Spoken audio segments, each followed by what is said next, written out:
đồ nó cũng là thả chuẩn gì lựa phân thế để cho giờ tiếng mất thả thôi này giả sử là bé cũng nó mới cho cái lò rễ lò trả lối cho nó nhung nhớ trò số của số chùa nó xứ thế thầu nem lòng ta là thó còn này sẽ đợi chuẩn chỉ cho cái nó cá nhân rộng giờ lên nó nhớ là trò tỏ ca lúc sợ chạy nhung lựa phân lấy lúc sợ lúc giòn từ nó số nước số mò tiếng nổi tiếng tí lo rủ rủ là xứ qua trò lựa phân lấy mà nhìn nhua xe cần cầu đi lựa phân thế xã rõ hạt tiền ô ta chỉ nó rồi lên nó là xứ mà chơi chuyện tế toàn tế nó cho số liên tới nó dù ở trong bếp cho mong tới nó tự kia chỉ tàu lên ta cho số liên tới nó dù chuẩn thiệp lon thiền tu tua thì hai giờ dù sâu xe bếp cho mong tới nó lo chả không có tua là một giờ đó lúc xong chia là một giờ đó lúc xong ở bếp cho mong tới không tới lòng đó cả là cho vặt cho chơi mà chơi cho số liên tới nó dù tôi thâu chân trà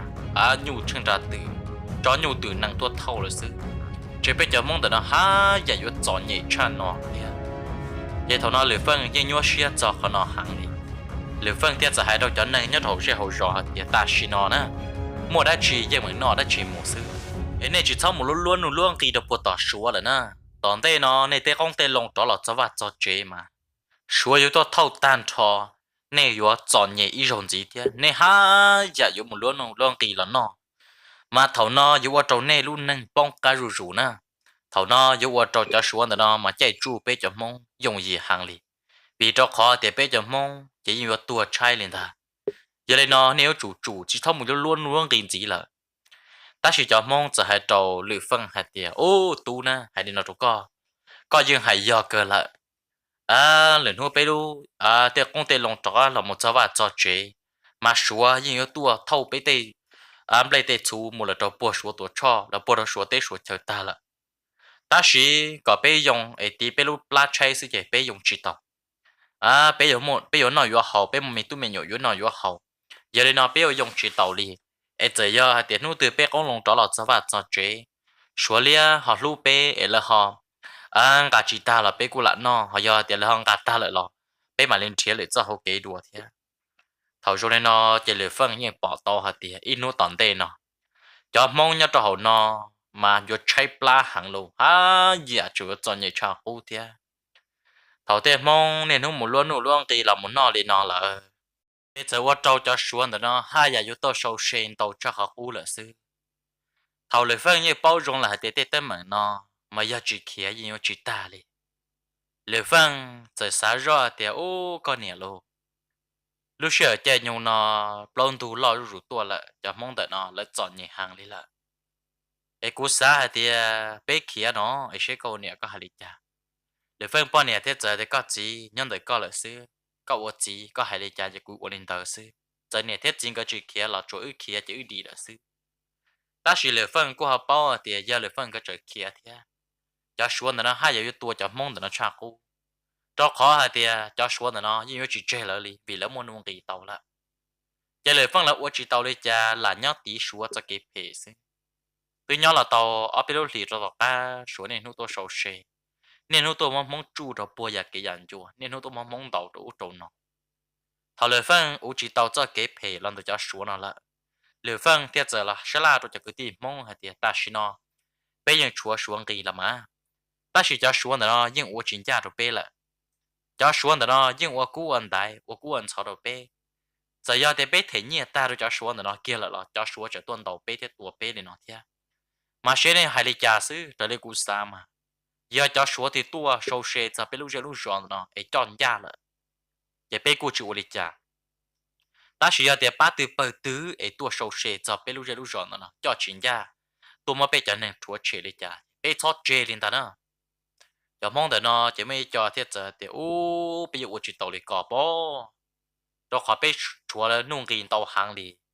giờ bây giờ đi cò chạy bia lỡ cò số nung sông cái tôi bây thể bây giờ tôi đi trả để phân thiết giờ thì này chọn trái lấy trả giờ bây chỉ thể đấy những tôi chỉ tàu đi trả được bây đến ta bây là cô trông thế lỡ là cô trông chúa cơ ngay tuần chán trò sư chúa cơ nhu cầu chỉ chưa cay xem ta thầu nó chỉ cho cứ thì mong thiết giờ thì bây giờ chỉ tàu đi cò giờ有新导师多呢，就说呢，老师们去被制造着说呢，路给哩，被二被路用让呢一般级的呢是诶说诶称啥的条是诶被有哩家，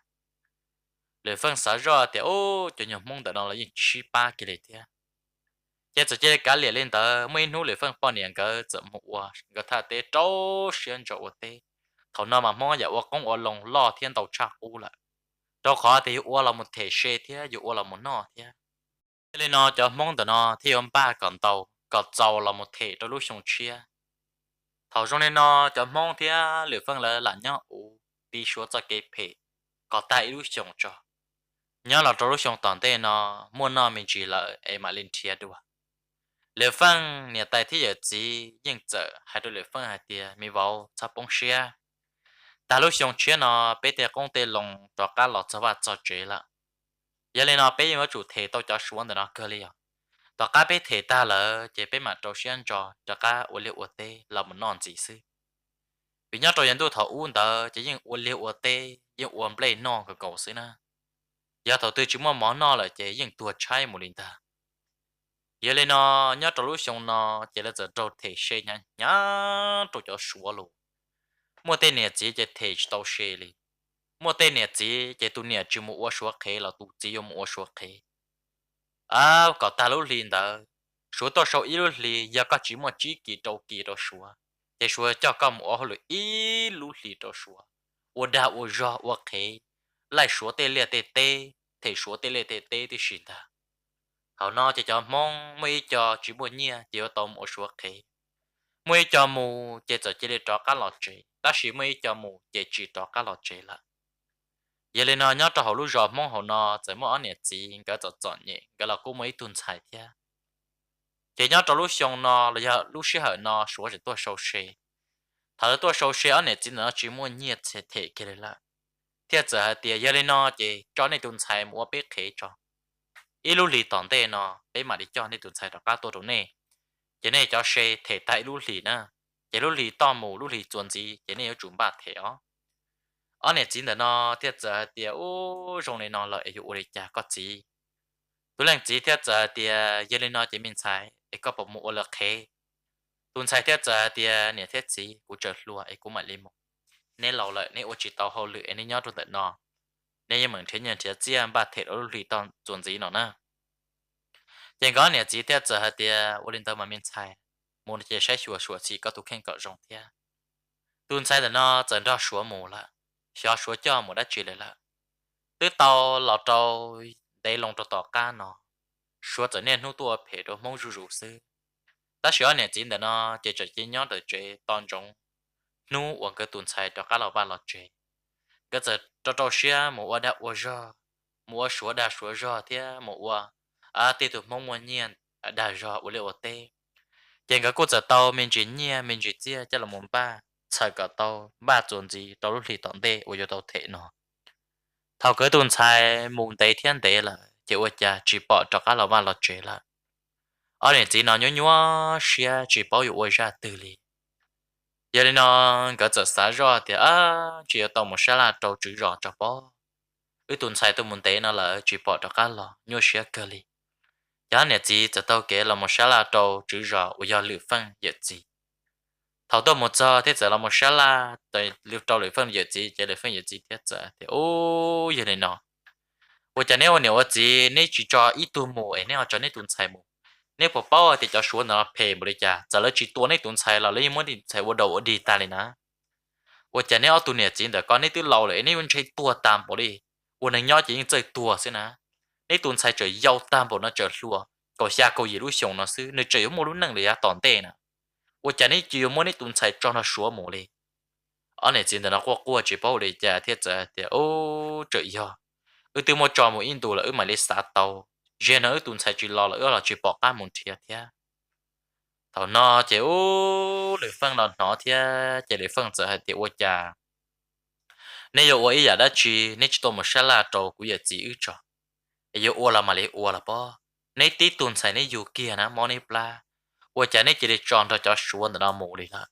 nếu bỏ bao thì cho xuống là nó lì hiệt thiệt phê một đi cha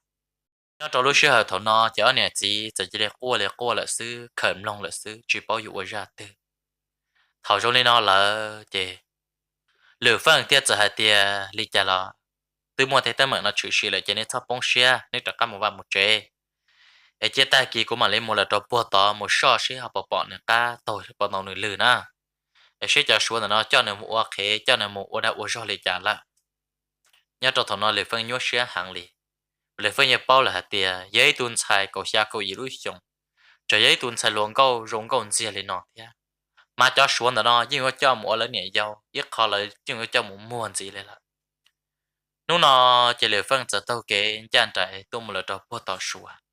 tôi muốn chỉ một là bé tu xuống ta tỏ tôi một là ô lụa là cho tới tao kểแล้วแต่จะให้เราเหลือฟังหาเดียก็ยังหมดได้จีบเหลือฟังจะให้เราเป๊ะตัวชัวนะหาเดียโอ้เป็นมวยตุนใส่มงตัวหมูเนี่ยเคยเราตัวปวดต่อหน่อยตัวอีลูลีจิงเก่าเนาะเลยจีบปวดก็เราเจไอ้กูจะตัวมุนเทียเช่ยังหมดแต่มาได้จีตัวตุนใส่เนาะเลยว่าจะได้จีจอดก็เราเนาะเจะเป๊ะตัวล้วนแต่เนาะเทียจะหาเดียโอ้เป๊ะตัวโอละโอหลวดแล้วตัวปวดต่อเป็นยังตัวแล้วหลวดตัวในเตจเตจอดเทียเป็นเราจะเราต่อรู้รอชาต่อจีอย่างน้องแล้วแต่ถาตุนใส่ก็คือละมา hai tia là mua cho mùi dùa ít tuổi giờ bà xuống nhà đồ bố sáng nụ bông lại ta chỉ tuổi giờ bà xuống nó chỉ lú cho nên chỉ mua tua lại nó ai chỉ bỏ thì bây giờ này tuần xài xí lố nó là chán trông trông thì ấy tuần xài mong nó thảo lệ phân nói lên nó chỉ lệ phân chỉ xia cơn cậu li lệ phân xả ra thì cho nhiều xuống nó bé cho nên tôi mua được khí xí là dùng mua bé cho nên cho mua thì cho một trâu cho lộc bà xuống dùaวันนี้dùng mua tua bỏ chơi lên nó là tàu kia lên ta lệ phânจะtao kể tôi một giờ là tao tao cho so số to chỉจะtôi mình nên thiệt chỉ bỏ ô nhớ lên thầu nó chỉ lệ phânจะdàn trải tôi một đôi tao tôi giờ lột ba số ở lúc vào lồng ta lệ phânจะchỉ là tôi một nhau đồ sang trộn nó chỉ tôi giờ lột ba số anh ta giờ hai đôi lệ phân hai thì tôi là chỉ lo cho hậu chế nó cho mua đã chỉ biết mà đi thả lệ phânจะtao kể là một giờ là hậu chỉ cho nên của tôi một số xe chỉ giờ tôi giờเราปาชวนเนี่ยจะตู้เตตู้เตอนะเนี่ยตู้จอเต้นหมอเต้ชูเต้นเปล่นแต่เนาะตัวโจเต้ไปสั่งชวนจะเถอะเนาะก็มั่วจอเราจะมองแต่นอนท่ายันเนี่ยเนาะถอดเลยฟังตัวเกล้าจะเราเนาะจะเลยฟังจะนงตัวชวนแต่เนาะเดียกูตูนั่งวันนี้เจ้าตัวหมูเนี่ยเคยตัวอีลูกหลีเนาะเนี่ยมั่วจอเราเขาตื่นละตัวเราปาชวนเนาะจะให้เลยเนาะตัวเลยฟังเนี่ยก็เชื่อติดเจ้าก็สามารถโอเชียกูก็ตัวนั่งแต่ยังเจอเนาะกันยังรงเกอจีตัวอุลิจ่าliệu phương tiết giờ thì cho lúc chơi lúc nhung cho lúc lì là nếu chủ tàu tròn này trọ cá nữa liệu phương hay là ta chỉ tùy là bà sủa thì giờ hay thì có sự thiệt gì mà lý trả là bây giờ trọ cá xí là mà chỉ tàu cho chơi cho nhung nè chỉ cho lý do nó tận tên nó liệu phương tiết giờ thì nếu ông chủ đa hàng lấy lúc sợ chơi nhiều thứ thò làm tàu lâu nu lại à nên chỉ để cho tụi này trọ cá lọ chơi lâu tụi ta xí giờ thì bây giờ cho nhẹ bây giờ chúng mua nhiều mua chia tụi này là nên chỉ nhau cho bây giờ nâng cho mua ok cho chân lúc lì ở bếp lâu kỳ nó xí na tôi là bà xuống nó thiết giờ thì ta chỉ nó tuần sai này chuyển nhân đời cũ xí tê chuyển nhân đời cũ na ta chỉ lên nó cũ xa có là quá hậu lì cho cũ nhà có hậu lì cho cũ mà cũ yên vua thế nhẹ trong đó có thế ít khó là quá hậu lì cho cũ lại cũ mà lại chỉ sâu xe cho có gì nè là có gì nè chọn để cho xuống gì lỡ để phân thiết giờ thì cũ ấy tụ mong xí cú chỉ là uất khế chỉ là uất hậu lực đâu có tụi nhỏ xuống được con á nếu nó này cho cú tụi năng cho cá lọ chép lon tụi ta giờ này chỉ cho cú tụi năng cho cá lọ thì này sau vài thì này cho tụi tròn nó trong ấy này với dân cú ó thầu nó chỉ tụi là ba số chỉ xia trơn ta nên giờ chỉ đem bột tí tê tụi trong nên giờ chỉ là hai tiệt có tụi nhỏ được có chuột lon chê cú bỏ sân có tụi hậu lực đâu cú xí nè ấy cú dùng mua nhiều mua chia thế cú chỉ bút có chỉ này thể xế tí xí nè ê ua cha có tụi nhuần đấy có ê có chỉ chỉ lăng thế ê có phân nông tới tụi nè xài chuồn đó nè thầu nó chỉ lựa phân thiết giờ hai tia cú tua rồi nó chỉ là tuần cho có thả hậu lực ta chỉ cú tua rồi nó giờ tôi cho cú tụi nè cho cá có chỉ là tròn cho cú cho cá chỉ plong tụi ta giờ chỉ lên đó có thể tụt tròn rồi đó lò cú nhiều chỉ chê đi thế nào thầu nó chỉ tôi lo bá sủa thế giờ hai cái đôi này cho tụt để tụt tới tụt cho hai tia này cơ khó trong ta chỉ nó số giờ lỡ chỉ mua cái lú trong và cần cầu ta chỉ u chặt lú cho từ bù lú trong đi trong lò mù tuy là bá số nó thiết cho hai tia này chỉ mua tụ nên nó cho ta xin nó so xin nó vô hàng bù lấy tư cho tú cho chỉ ta chặt bé lâu chỉ trâu lưng chỉ kia rồi bây giờ tua chỉ lừa phân chẳng kia chú chỉ khởi công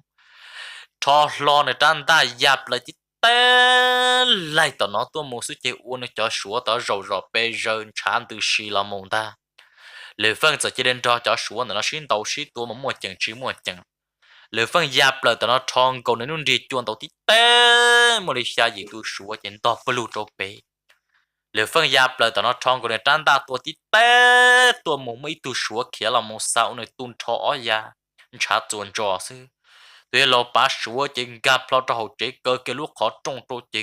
khó nhớ cho hậu là xin ta tao sai sẽ là xin tàu xí tua đi nhà sư chỉ cho nên nó lỡ giờ xin tàu xí tua té liền chỉ lệ phân trăn ta sa tí té tuần trái dân số từ thế ở xa bỏ tụi play mình từ thế làm tròn tròn ra dù là cha rồi sang trâu uốn nữa cho tụi trò như chỗ tuần trái dân bông rõ bây giờ làm một chỉ cho tụi tròn đó nó chỉ xin tàu xí tuần trò lệ phân tiếp liền chỉ lỡ sai ra là cho nên tuần trống lại rồi lấy anh tàu chỉ dân chỉ lỡ cho lỡ cho anh ta kia rõ bây giờ chỗ chỗ nó là sư thầu nó lệ phân chỉ nên gặp plan một trò tàu từ lâu ba số lệ phân chỉ hay kia lo cho từ lâu ba số nữa nhớ trò lúc chế nó hả tiệt có thắt xa thì con cầu rong lại có yếu gì nó nè giờ cú tua thì có cái tua xin đó có yếu chủ kia tuần sai là cho cú trò giờ chỉ lên tới mà chỉ tàu kia đi tuy là ba số chỉ hay lên nó trò lệ phân hả tiệt ô có một khả năng là trò buồn trò để ít nút kề có một sao để lưu rõ số lọ hàng lưu rõ số đó mỗi lưu van lồng lọ hàng nè mà lúc vào lông xuống thì nó mà mua tú trò trong trò bùa lăng sư chỉ có một trò họ lúc vào lông nó còn cả một trò họ có yếu bỏ ít tụi giờ tụi giờ thì nó giờ tụi chữ nhớ trò lúc vào lông họ nó thì giờ tụi lâu bà ở mua nhiều chập rồi nhớ đồ sát thì chọn thôi nếu giờ tụi vua tụi sai nó mua được khé là giờ mua này nhẹ giờ là trò buồn trâu là ấy giờ đây nó của chỉ tao đi chả của theo mua trò này nữa nè có một là trò buồn trâu lệ phân thong có lệ phân trắng ta tí té trong tới sắp con trang tới u nữ tuy xuống là lúc chế đã đời là một bỏ cho chế mà phong phứ là một u nữ tuy số yêu lừa tua tuy số chế xá lệ phân chế thong của nó trang ta là một tư trộn tuy số lúc chọn đa ta chỉ té số mà tôi chống lại sư chế lệ phân xả ra thì ô yêu tàu kia cho lệ phân sẽ chế tiếp theo số tuần trai dân chế tiếp theo sắp buồn trộn u chế plan tại là trò buồn trại ít cùng hạ rộng lại cho số nó tuần thế để chậu tàu lệ phân này là thảo cho số nó sử dụng tua chống lại ta dễ tao rõ tua nếu cha bỏ lại tua lầu bá số là tu chữ dễ chữ rõ giờ chỉ nhớ tê tu sa sa họ tê tu hưởng từ lâu thế giờ chỉ lên trái nhớ rõ lúc nhớ trẻ họ nói là sư thảo lệ phân tê tàu kế tua mù là nếu cha lệ phân giờ tao tao kế tua mù không nó trộn tu lại nên giờ tôi một bữa là trò bốn trội lu rõ số cô ấy luôn nhớ rõ số mẹ sư mà thà chọn một trò cậu tới gì nhớ trò hậu sư lệ phân thế giờ nó thì nên nhớ trong tận nó nên họ bỏ ít tuần chạy mong là một trong tận nó thế cho số thế giờ thì bỏ cơ là mà bây nhớ trong tận nó nhớ trò cậu tới nút ta lần tới chỉ mỗi ít tuần chạy mong giờ cho lấy mỗi bé tu số là giờ tua trong tận nó là ta số cha tao bé nút ta lần tới chỉ giờ bỏ bé tu số nó cho cá lò họ chỉ bỏ tuần xài lò lên là bé là cô chỉ bao thia sẽ bỏ yên thiệt tuần xài ở có hành tới xí lố thôi cho nên nó chỉ lấy phân thiết giờ thì giờ lại rồi cô giờ tuần thiệt tuần xài nó ta vì nên cho số nó mà sẽ chuyển ra tao muốn bé chọn xài nó cho là một lần nó là giờ nên nó cũng chỉ sẽ hàng lịch của theo tao muốn cho bé tuần xài cho cá lò giờ nên nó cho số nó thiết giờ thì giờ dùng lên nó là mà có mà một ba nữa bé cho số nó mà phê thiết lý gì à hàng liệu tôi chỉ hay này cho mong sư bây giờ số tiêu ở bây giờ số kia là cho nên chọn nhẹ ta chị có một tu mình xài rong câu rong trâu bây giờ lâu ba số cho nên mua nhia dân tua của dùa một linh thằng nữa thầu rong lên nó chỉ lấy phân thiết giờ tàu kế trận trong tại lúc rõ năm mùa là nó chỉ lấy tàu kế tôi mùa sau là trâu bốn trâu uốn dân trong tôi một trâu lưu van long xóa tan trò我假设rõ就这里有一路rõ số lại tiền lâu lo cần cầu mua chọn trái dân là một tí thái tan trò lúc lúc rõ là thảo lại phân toa cho kiến đời lúc trong và yon ga là trò bỏ lúc và lồng mà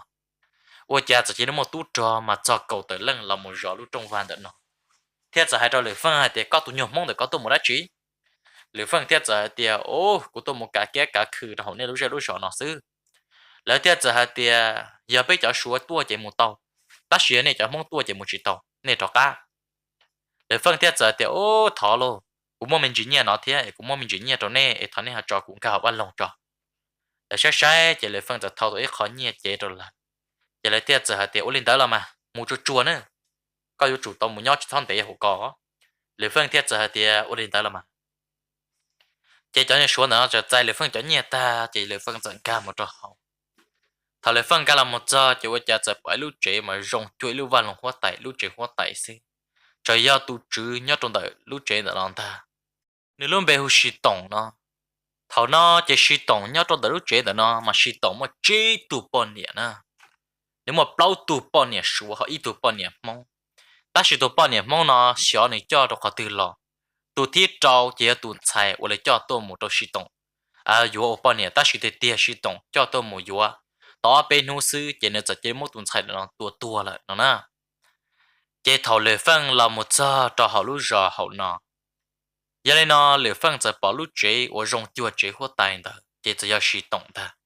我来包读半年，深圳正到底，我好了，走走呢，怎么讲才可以找到一条路找了么软的路好中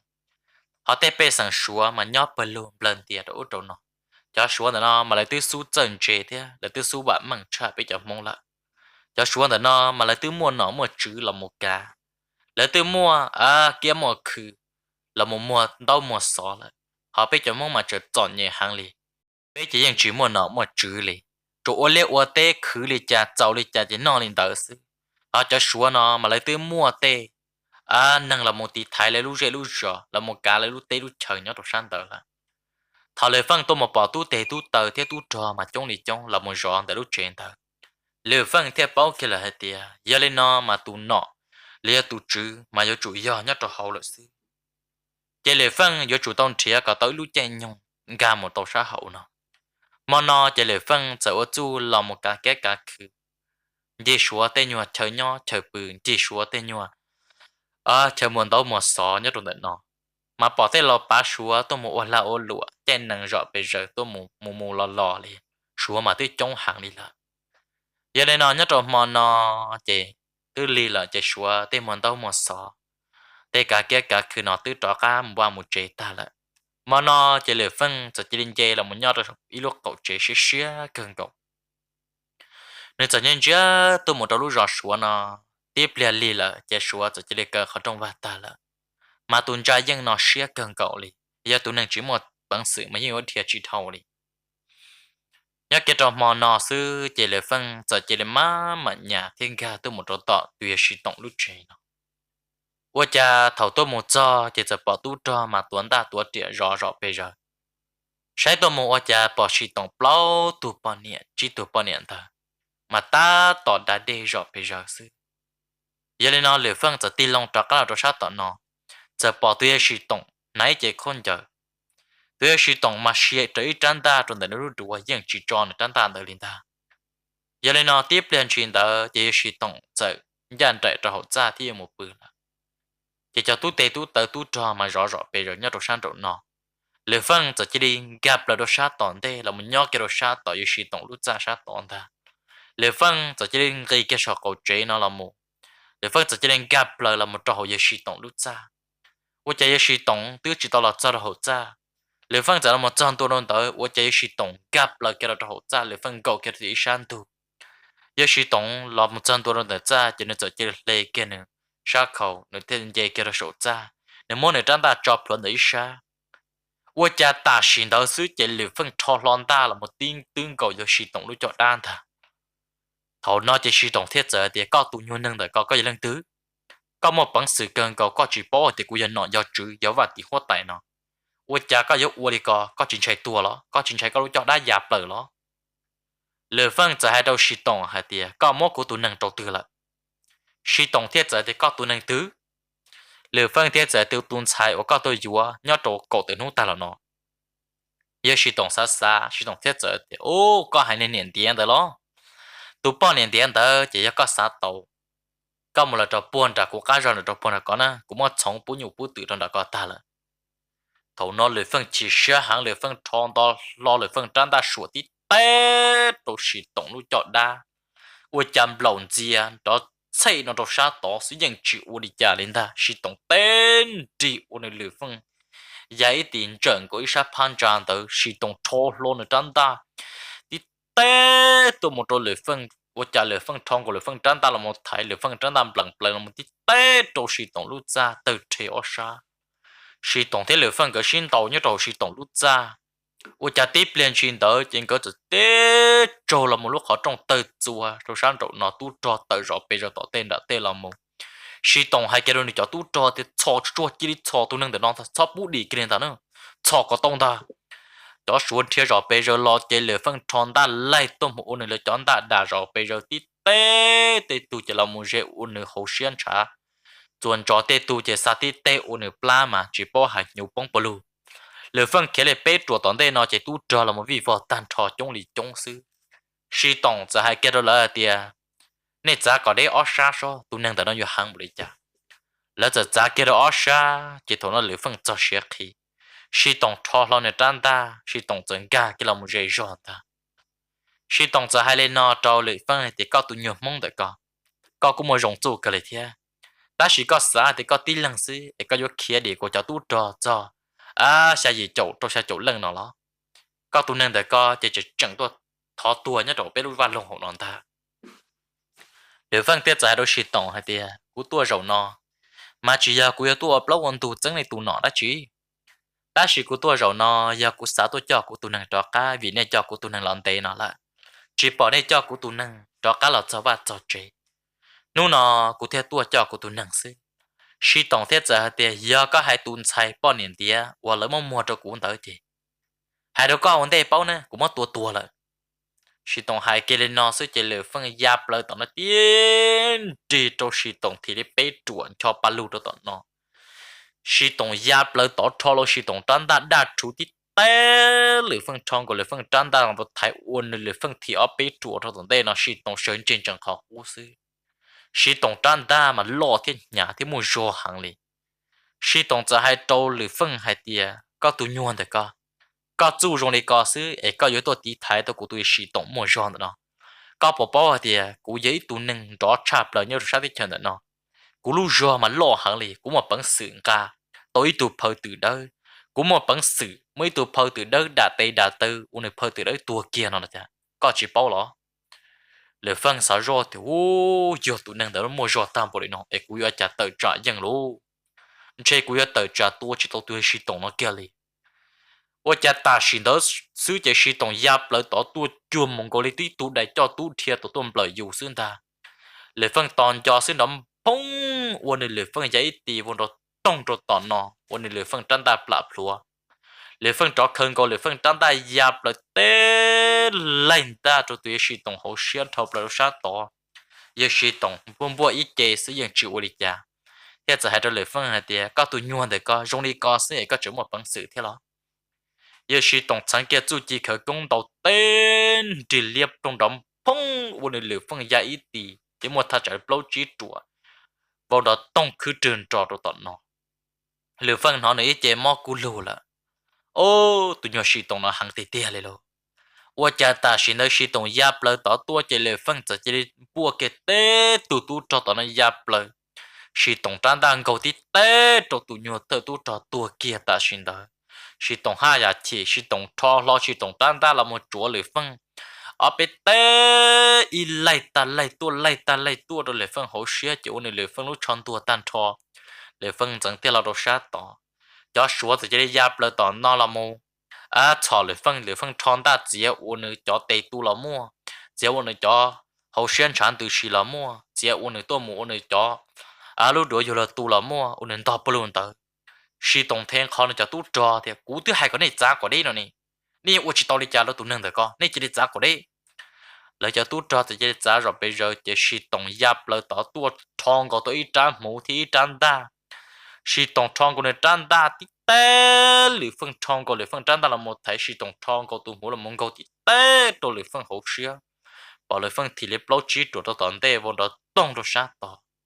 ô sĩ tổng luôn câu tôi một lời phân là lời phân chủ cha ta chỉ lời phân mà những xa cơ lên nữa thầu nó chỉ lời phân xa rõ thì ô tụi nhỏ sĩ tổng là hàng chu thôi lợi chỉ quyết tự trả chỉ tàu luôn lời phân giờ chỉ tập lời đó sáng trâu 我家都这么绕中之中，lời phân sẽ rõ lúc họ trong cơ là lô sĩ tổng cho sử dụng单大压倒nó tua mù lần ta lệ phân tên dia lệ phân thiệt thâu lời tu anh ra những tu tròn đó đồ san đồ sẽ chỉ sẽ tép lời plon tại đồ san đồ đồ chua lời đồ buồn đồ cổ kế si tông tép lời chậu cái lời phân cá là muốn ta si tông đồ tông đồ san đồ chân tu à sư 我家是懂晒热了，放在 plan 在中着啊，一鸟个给了山楂了，莫一叫人还用到这要做山楂，是懂超是懂长大，给了莫叫了放到山楂呢。我家吃不了到低度呢，如么落只落压了，到了莫讲个是懂路叫大了，莫做是懂路多。是谁热么是懂热，么是懂叮叮叮叮叮，只到了是懂多个都都那的得热热都那不拉不。tụi nó kia dẫn tao là một tí câu là một đồ sĩ tổng à lu à sưปืนta tụi nó tao là một sĩ tổng rõ biết té một chẳng chỉ một chẳng sĩ tổng bỏ chạy hơn là tu sĩ tổng tin điệp lạp lúa sĩ tổng thong câu sĩ tổng tan đam bùa té đâu tụi nó nó ôn nữ tụi nó sau đó sửa đồ sang trạng tê lại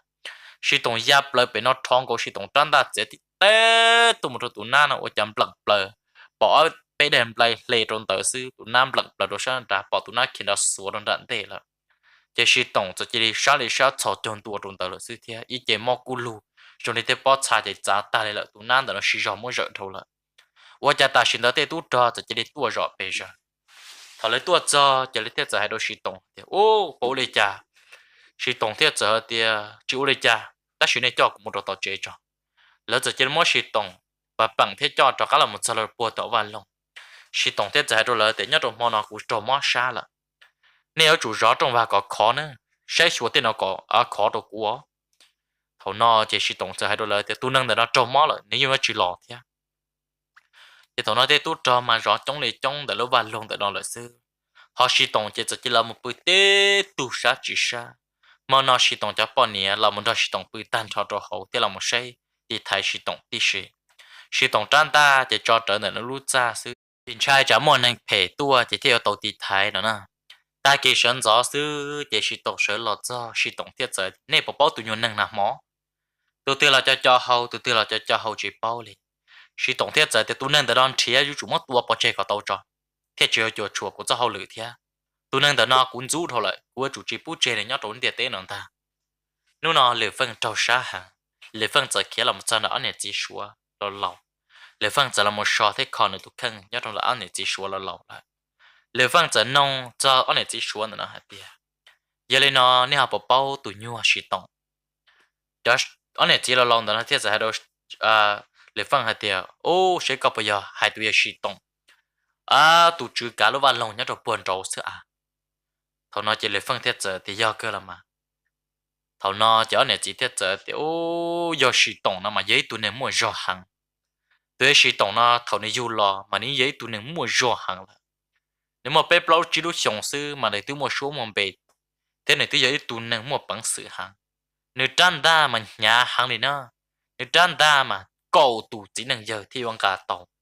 thế này giấy tụi nên mua rõ thì tia ít tụ phơi từ đó chia tỏ lò mà nếu muốn đạt tề đạt tờ theo mỗi tụ phơi từ đấy tỏ nó đã cho đa sư mà phơi từ đấy tua kia lại để giờ này nó có nông ướt cho nên nó ấy có họ xã tàu đã chỉ giờ có ở nhà nhỏ có chỉ là nông để phân thế giờ thì ô nằm họ của tôi mà sao tao cũng họ lấy trả rõ bây giờ thì giờ sử dụng mọi rõ nó em cũng cho là nông đấy sư anh này chỉ là nó thế giờ thì ô dân mua lại là hải tiền á sử dụng giờ bây tôi số mọi rõ cần cầu đi tất cả lúc vào lòng tận nó nhưng chỉ mấy tôi tới thầu sử dụng kia này nó thầu lấy phân bao lên nó chỉ lấy phân thế giờ rõ thì ô tao của tôi sử của cho chú mọi rõ chập là我的都那都么少差不了，那么热是懂了，是懂一直多给哩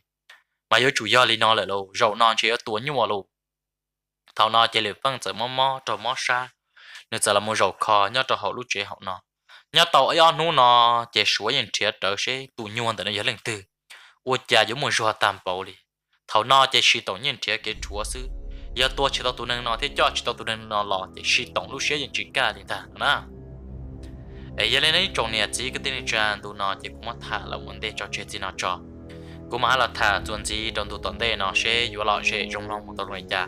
để phân cho cái dùng bát tuần sai nó thì cho cái tự trang cho sự động họ vừa lọ sẽ trong lòng một tụi người cha na ấy giờ mất thả tụi người cha sư là biết nói cái lọ sẽ เราจะรู้จะรู้nhung nhớ trò số của nó xí thia thằng cái này sẽ là chỗ chỉ ta cái nó cá nhau rồng bây mà lại chỉ cho cá cùng lòng tuần gì nhớ để ra chuyên đủ chuyênอยู่lòng đây là thia thằng cái này sẽ là chỗ chỉ ta cái nó cá nhau rồng xứ bây mà lại chỉ được sẽ là nhau rồng một chỗ nữa